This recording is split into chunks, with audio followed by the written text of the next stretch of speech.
అనేది జరుగుతుంది. పార్వతీపురం మన్యం జిల్లా కురుపాం నియోజకవర్గంలోని గిరిజన గ్రామాలు నైట్ ఆల్టో బస్సులు లేకపోవడంతో తీవ్ర ఇబ్బందుల్లో ఉన్నాయి. గిరిజన ఓట్లతో గెలిచిన ఎమ్మెల్యే జగదీశ్వర్ను ఎన్నిసార్లు అభ్యర్థించినా ఫలితం లేదు. జిల్లా కలెక్టర్ దృష్టికి కూడా సమస్యలను తీసుకెళ్లినా పట్టించుకోవడం లేదని సిపిఎం పార్టీ జిల్లా కమిటీ సభ్యుడు కొల్లి సాంబమూర్తి ఆవేదన వ్యక్తం చేశారు.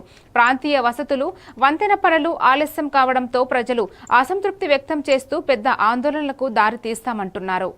మీకు కూడా ఆ కురపం కూనేరు సంతలో మీ కూనేరు సంతలో మీరు ఏవైతే దరఖాస్తులు స్వీకరించిన ఆ సందర్భం మీకు కూడా తెలియజేశాం.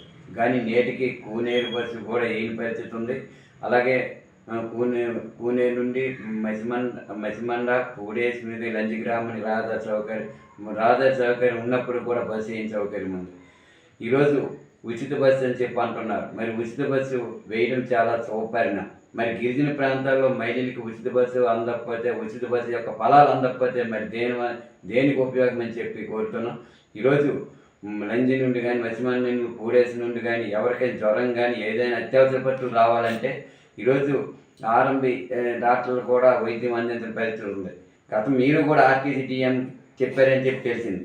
ఏదేమైనా ఇమీడియట్గా పార్వతీపురం నుండి రాత్రి 9 గంటలకు కూనేరు నైట్ అవుట్ బస్సు వేసే విధంగా, అలాగే కూనేరు నుండి మసిమండ పెద్దశాఖ